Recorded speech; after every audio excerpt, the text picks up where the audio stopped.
Αν ξέραμε και αν εκτιμούσαμε τα χαρίσματα του εξαιρετικά ευαίσθητου αγοριού.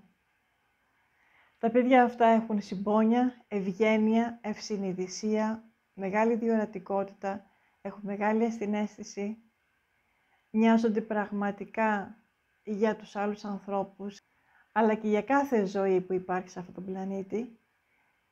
Τους ενδιαφέρει πολύ πώς φέρονται οι άνθρωποι στα ζώα, έχουν βαθιά αγάπη μέσα τους και έχουν την ικανότητα και βιώνουν πνευματικές εμπειρίες.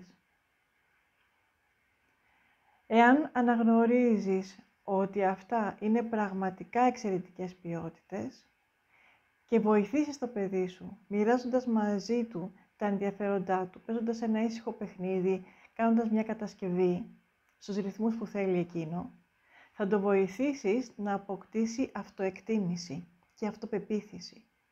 Πράγματα που τα χρειάζεται στον κόσμο που ζει, γιατί όπως ξέρεις τα περισσότερα αγόρια μεγαλώνουν με το αντρικό πρότυπο που θέλει το αγόρι επιθετικό, υπερδραστήριο και πάντοτε νικητή. Το εξαιρετικά ευαίσθητο αγόρι δεν ανήκει σε αυτή την κατηγορία. Η δύναμή του είναι οι ποιότητές του και οι ικανότητές του που είναι πραγματικά πολύ σπάνιες.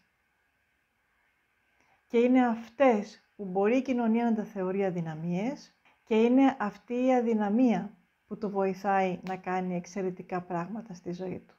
Κράτησέ το αυτό που σου λέω. Και σε παρακαλώ κάνε share το βίντεο αυτό, γιατί πολλοί γονείς έχουν εξαιρετικά ευαίσθητα αγόρια και δεν το γνωρίζουν και είναι σε δύσκολη θέση γιατί δεν ξέρουν πώς να τα διαχειριστούν. Κάνε like και εγγραφή στο κανάλι μου, γιατί μου δίνει δύναμη να συνεχίζω. Θα τα πούμε την επόμενη φορά. Μέχρι τότε, να είσαι καλά και να σε προσέχεις.